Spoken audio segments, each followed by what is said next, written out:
So we go to item 5, which is to renew. I guess I'll turn this over to Mr. Brown. Okay.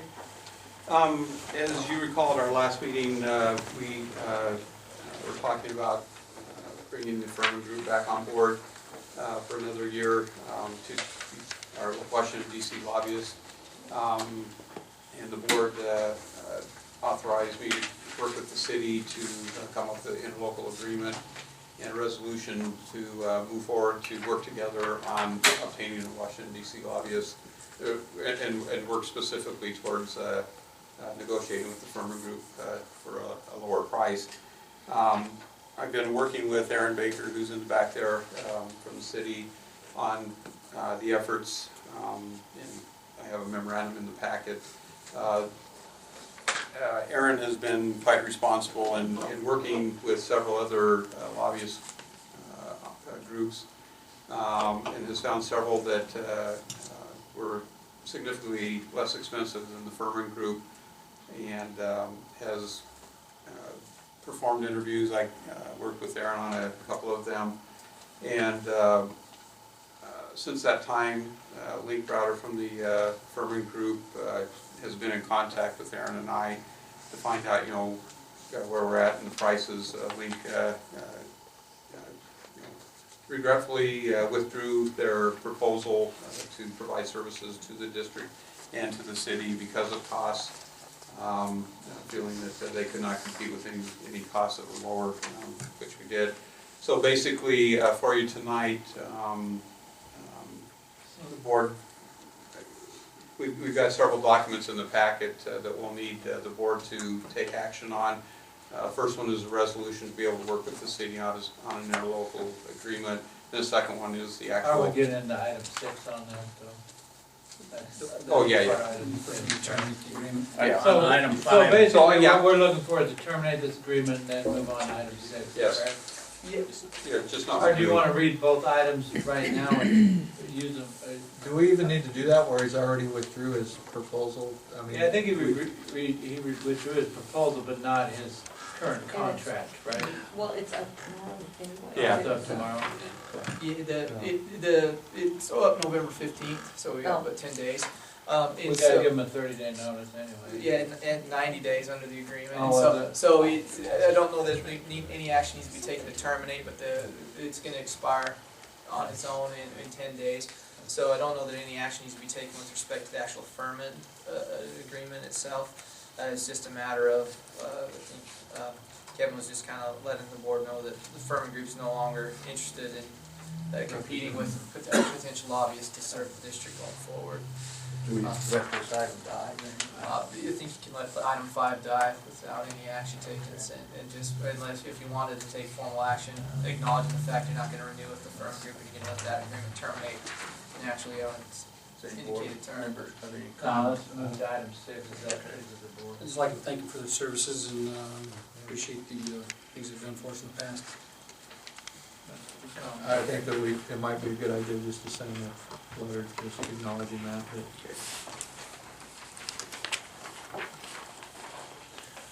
Maybe a basket with some Godiva chocolates.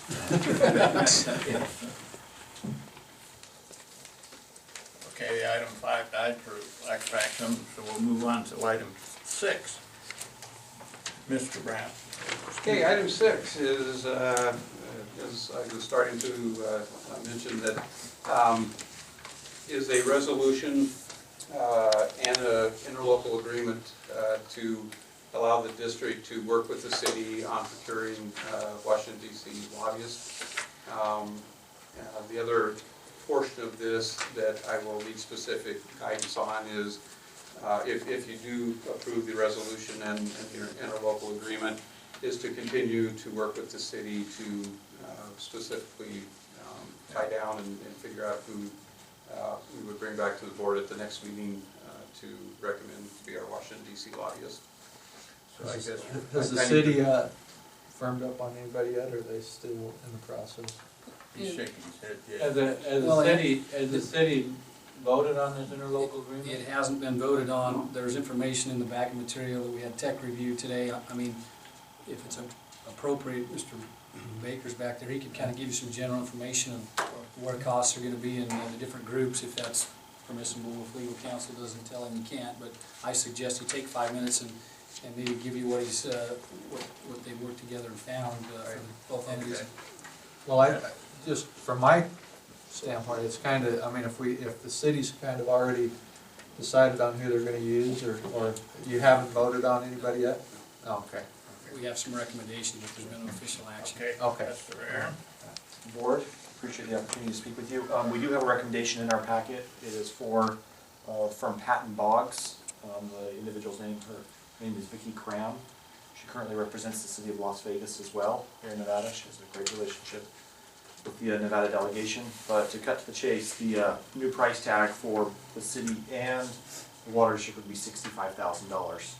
That's a savings down from $175,000 for both previously. So And the recommendation for the split is what? 45/20. And she would do with not to exceed of $1,000 per trip out, and if we can coordinate it, we can split those costs obviously as well, but it would be a 2-year agreement. So that's what's before them right now. So Okay, thank you, Aaron. And that's a savings of over 50,000 per entity. And So it's 100,000 to the residents of this she's valley. Yes. representing the city of Las Vegas, she comes with great credentials. yes, they highly recommend her. As I called their city manager and their director of administrative services. They recommended her greatly. She also represents the city of Portland, Miami-Dade County, and Bellevue, Washington. She's represented Boise in the past, San Diego.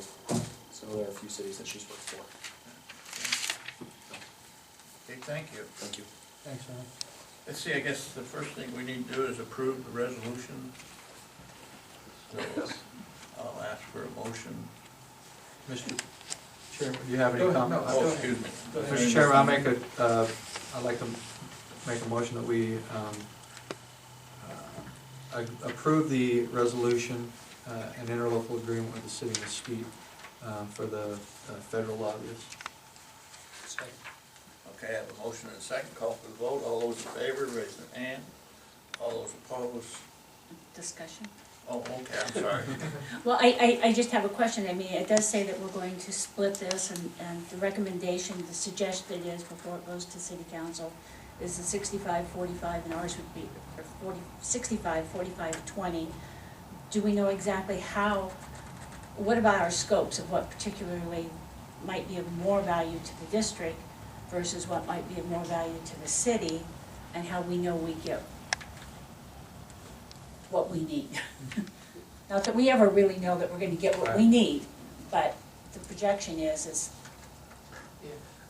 At this point, all that's before the board is to approve the interlocal agreement to work with the city to jointly procure the services of a federal lobbyist in the hopes that we can reduce the cost that was being expended by both entities.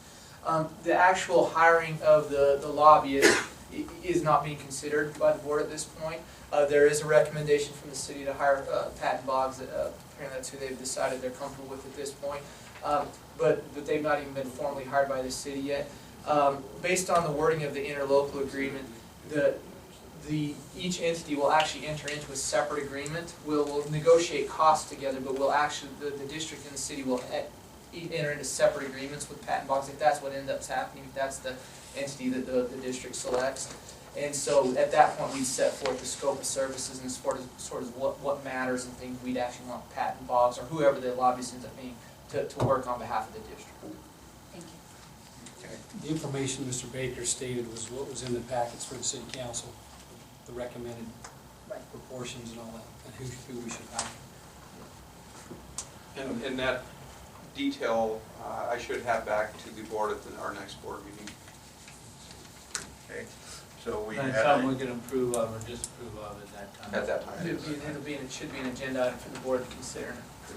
Okay, we had a motion and a second. We'll call for the vote again. All those in favor, raise the right hand. Passed.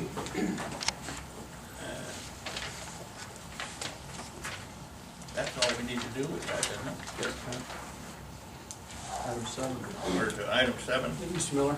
Yes, sir. Before you read this, I'm going to recuse myself due to the fact that I own shares in Bunkerville and Mesquite. The board of conflicts, I'll just recuse and What are you selling for? We might be interested in buying. I'm not selling anything, I'm just disclosing that I own shares in both irrigation okay. companies, so I'll All right. leave, so that, All right. I'll disclose also that my family does own shares in both the Mesquite and the Bunkerville Irrigation Company, but I will vote on this item. Good, because I didn't want us to handle all this by ourselves. This is for discussion of possible action to approve proxy vote MIC Mesquite Irrigation Company and BIC Bunkerville Irrigation Company shares as each of their annual possible meeting, and I believe we're going to recommend Mr. Brown to do that, if he'll accept that job. If you make the motion and Okay, everybody votes so on it, I'll yes, I ask for a will. motion to that I'll effect. move that we appoint Mr. Brown to represent the Virgin Valley Water District and the Bunkerville Irrigation Company and the Mesquite Irrigation Company meetings. I'll second that. Okay. To vote our shares. Yes, and also, As a proxy. if I'm not available, that Aaron, as the assistant general manager, would act in my stead. Oh, okay. That's good. I'll amend my motion just so Includes to Aaron. include Aaron Okay. as a substitute for him if he's unable to. Okay, I have a motion and a I'll second. second the Call for the vote. motion as well. 4 in favor, none opposed, that passed.